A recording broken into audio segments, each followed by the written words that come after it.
Hello and welcome to this video for SAM Projects Excel 1. Go to the SAM website and log in with your student account. I'm using the Big Red student account for this video. When you log in, leave the calendar view and instead click on the activity list view and find the Excel 1 project link. So I click on the Excel 1 project link and it tells me that there are 5 attempts on this project. And I'm ready to start my first attempt. And I see the instructions 1, 2, 3, 1 to download the instructions, 2 to download a personalized start file that has Big Red or your student name, where Big Red is here as part of the name, and 3 to upload it when you're done. So let's get these steps. Download the instructions. I click download instructions, and what happens here specifically depends on your browser and your browser settings. My browser settings, when I click on a file, it gives me a pop-up window and asks me where do I want to save this as. I'm going to save it on my desktop. Your browser and your settings on your browser may cause a different effect. When you click on it, for example, it may pop up immediately in Word, or it may just save it to the desktop or the downloads folder without prompting you. That's a browser setting.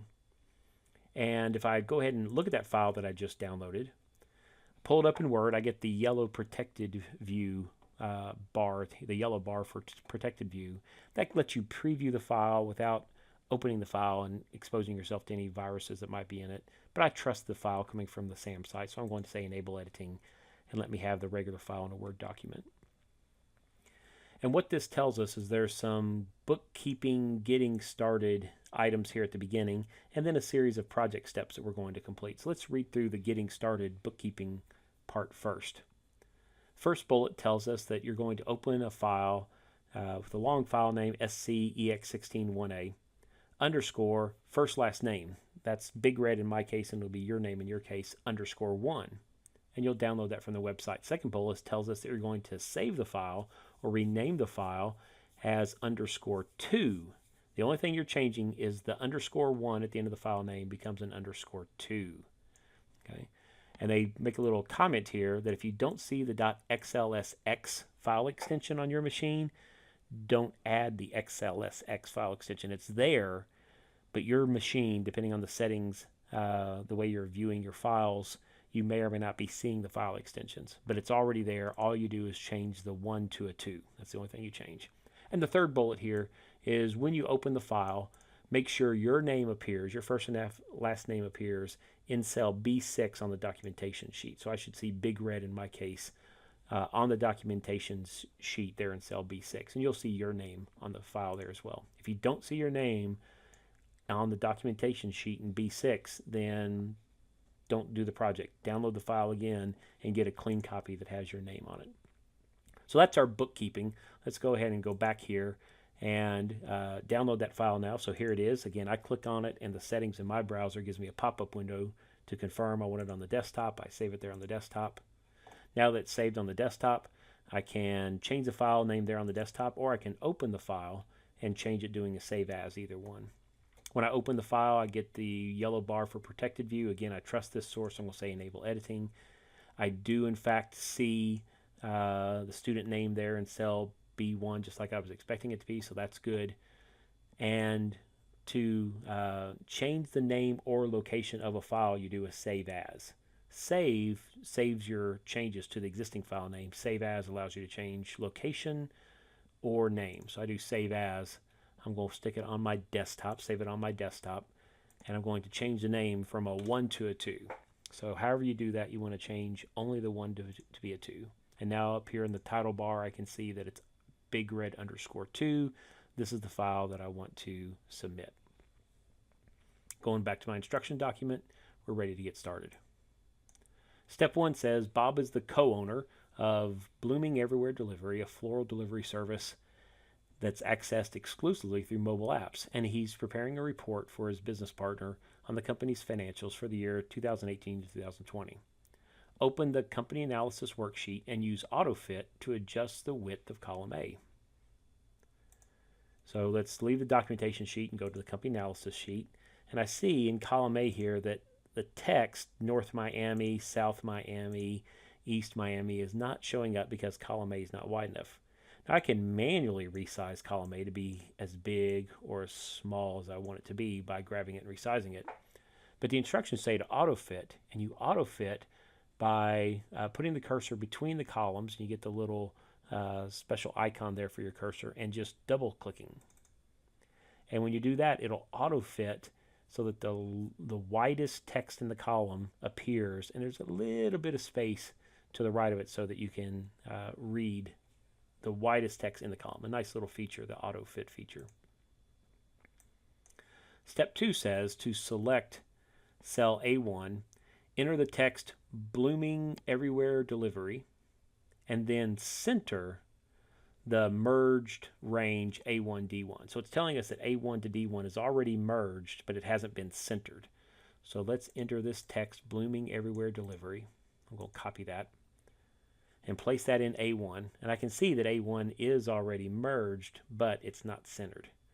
And I want to type this text in. I can select it here, but I'm going to click in the bar here to actually paste it, because in the bar there's no formatting. You just get the raw text, and sometimes that's easier to see what's going on. So there's my blooming everywhere delivery in the range A1 to D1, and it's already merged, but it's not centered. So I want to go ahead and center that, so now it's merged and centered. And I click on the center option there in the home tab in the alignment group. Going back to our instruction document, step 3. Apply the heading 1 style, cell style, to the merged A1, D1.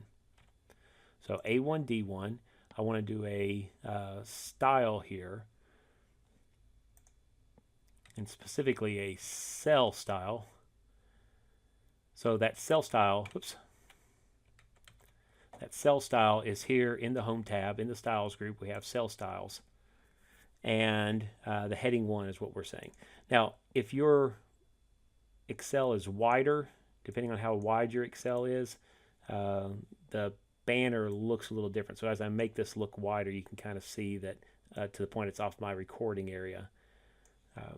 Your banner can look a little different than mine, or ribbon, sorry. This is called the ribbon. The file, home, insert, page layout. This is the ribbon. And the items, the contents of the ribbon adjust depending on the width of the ribbon. So my cell style is just a drop down. Yours might already show those things. It's still the same option. So we selected the cell 1 style, heading 1, and I can confirm that if I click on it, I can see that the heading 1 has a gray outline right there that's already been selected. Step 4. Enter the text revenue in cell A2 and then merge and center the range A2 to D2. So revenue is going to go in cell A2,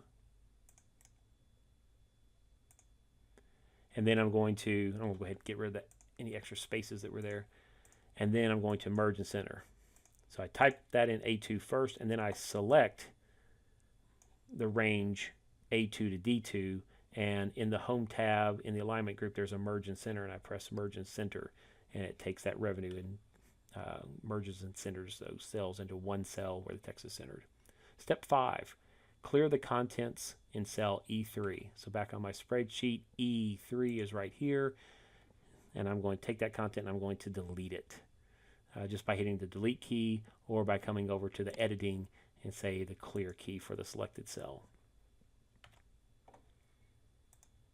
Step 6 says enter the data shown in table 1, and right below it right here is table 1, into the range B7, C7, and D7, those 3 cells. And the values you're entering is 1800, 1950, and 2020. So 1800, 1950, and 2020. Now notice that those cells are already pre-formatted to display the text. So the text shows up right here. I entered the text 1800, I entered the text 1950 and 2020, but the cells are formatting that as a accounting style with 2 decimal places. And that's fine. That's what we're supposed to do, is just type in the data. The formatting is being done automatically for us. 1800, 1950, 2020. Use the fill handle to copy the formula in cell B8 across to C8 and D8. So B8 is right here, and the fill handle is this little, in the lower right hand corner, there's that square, and if you put the cursor over it, the cursor changes to look like this black font cross. I can drag it across to C8 and D8, and it'll copy that the formula that's doing the sum. So the formula that I copied was the sum of B4 to B7, and now it's doing sum of C4, C7, and sum of D4, D7 for me automatically by copying that formula across. Merge and center A10 to D10. So A10 to D10, I'm going to highlight all those cells and then select again from the home, alignment, merge and center, and they become a single cell that has that merges those 4 cells, and the text is centered inside of them. Select the range B12 to D16 and apply a counting number format with 2 decimal places and the $ symbol. So B12 to D16 is that range. So I select that range, and then I apply the counting style. So in the home group, in the home tab, in the numbers group, I come down to the accounting style, and I think that it's already doing the $ with 2 decimal places. If I want to confirm that, I can put the show more drop down here in the lower right hand corner, and I can see that for the selected text it does in fact show 2 decimal places and the $ as the symbol. So just by selecting accounting, I got the desired effect of the $ and the 2 decimal places. Step 10 now says the expenses table shows that all the company's expenses from 2018 to 2020.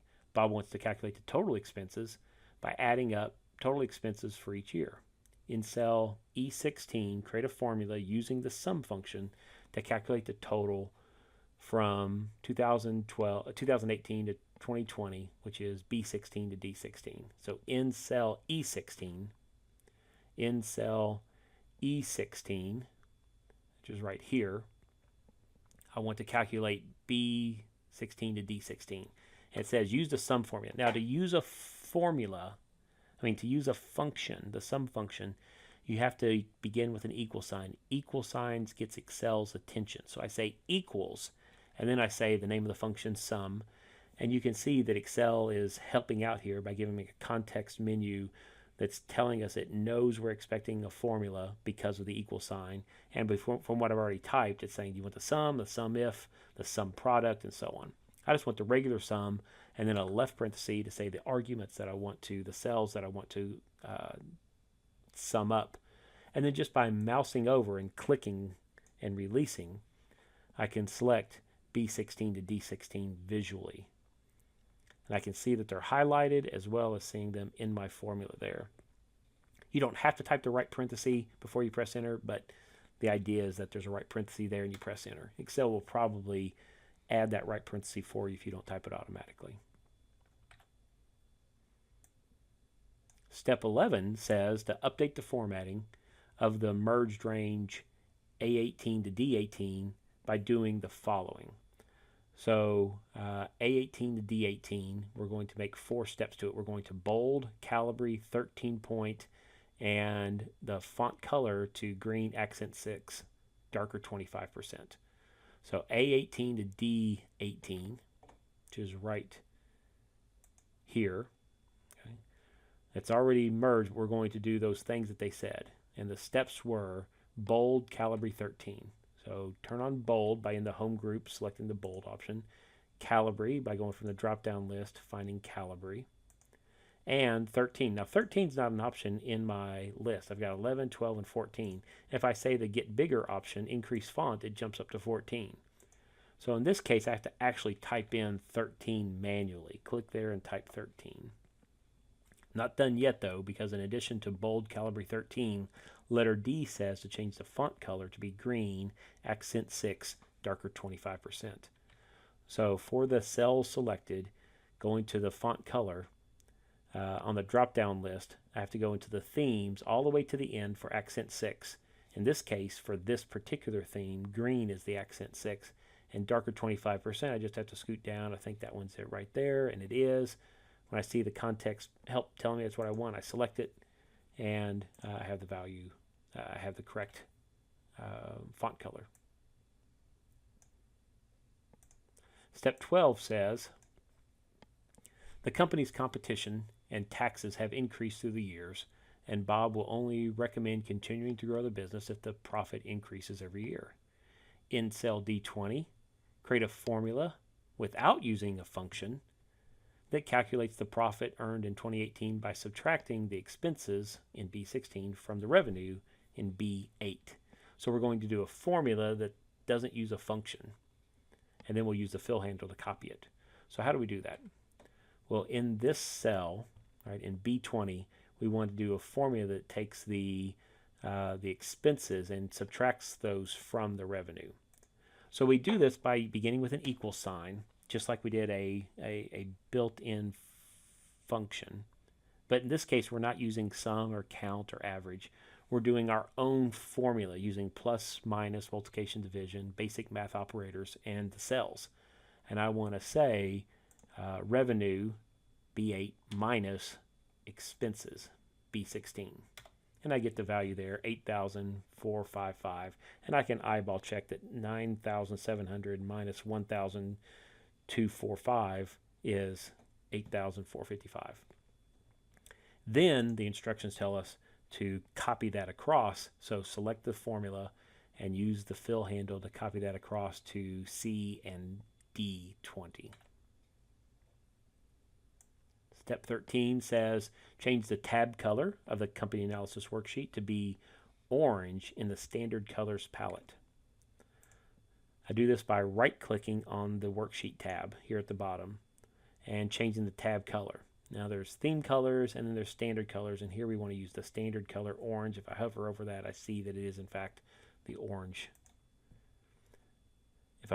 The highlight becomes even stronger when it's not selected. When it's selected, it's kind of faded out, but when you select a different tab, that orange tab color really stands out.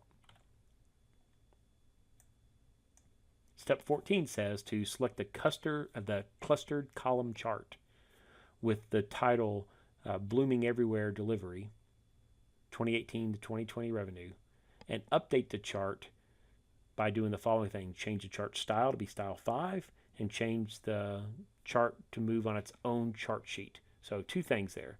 First, here's the chart with the title Blooming Everywhere Delivery 2018 to 2020 Revenue. Change the style and then change it to a sheet on its own. So select the chart, and when you do, a chart tools tabs get added to our ribbon. And there's a design and a format. And in the design group, we have the chart styles. And the fifth one is style 5. So I'm going to select style 5, and the look and the style of the chart changed slightly. The other part of this instruction is to move the chart to its own chart sheet, and I'm going to name that chart sheet 2018 to 2020 Revenue. So I'm going to copy that and use that. And the way I move it is by going into, when a chart's selected, in the design tab, the chart tools design tab on the far right, there is a move chart option. If I select the move chart option, it gives me the option of moving it in an object or to a new sheet. If I select a new sheet, I can type in that name they told us, 2018 to 2020 Revenue. And now, in addition to my company analysis tab, there's a 2018 to 2020 Revenue that has the entire chart in it using that style 5 style that we selected. Step 15 says to switch back to the company analysis worksheet and select the non-adjacent ranges A12 to A15 and D12 to D15, and then create a 3D pie chart. So let's do that first, and then we'll format it as they say. So A12 to A15 is right here, and then I want to also select the non-adjacent, non-contiguous values for fiscal year 2020, which are right here. Now the way you do that is you use the control key. You select the first range, and then when you let go of the mouse, you hold down the control key and leave it pressed and select the second range. And then you have this non-contiguous multi-select. So I've got 8 cells here and 8 cells there, and you can see on the screen that they're both highlighted at the same time.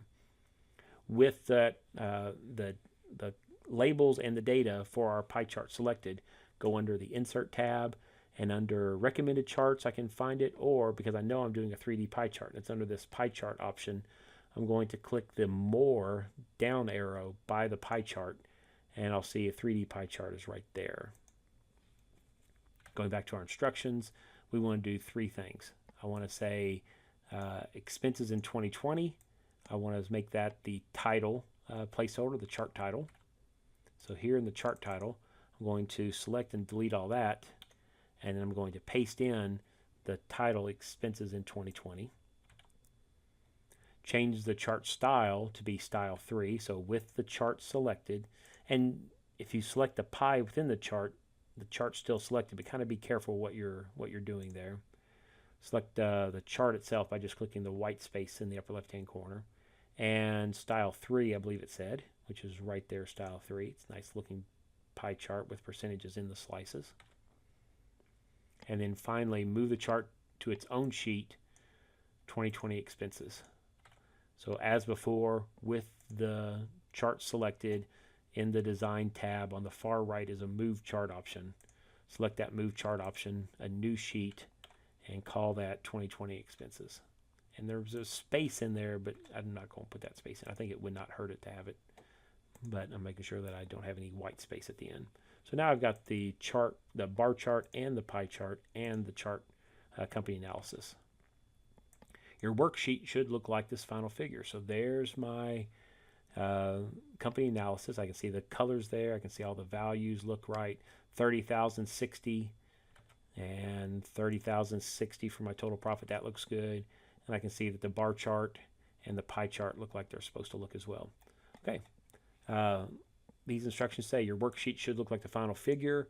Save your changes, close your workbook, and exit Excel. So it's a good idea to do that. Make sure everything's been saved and you're updating the latest version. So I save my changes and go ahead and just shut Excel all the way down. Then go to the website and upload your project. So now I'm going to go to the website here and do that third step, which is to upload the project. And it tells us that long name, your name _2 is what it's expecting. So I click that. I find that file on my desktop. There it is on my desktop. I submit it. If I've submitted the correct file name with the correct format and all is well, I'll get the 3 check marks. And once I get the 3 check marks, my grades should be available in the report. So click over onto the reports, find the Excel report that we just did, click on the report option, and what this will do is it'll create a report version of this file that I can open up. So mine saves on the desktop. Again, yours will be saved in a different location, but now that I've saved this, I'm going to open this report. And what the report has done is it's the same thing that I had before. All the tabs are there from before, but it's added this new tab on the far left called the graded summary.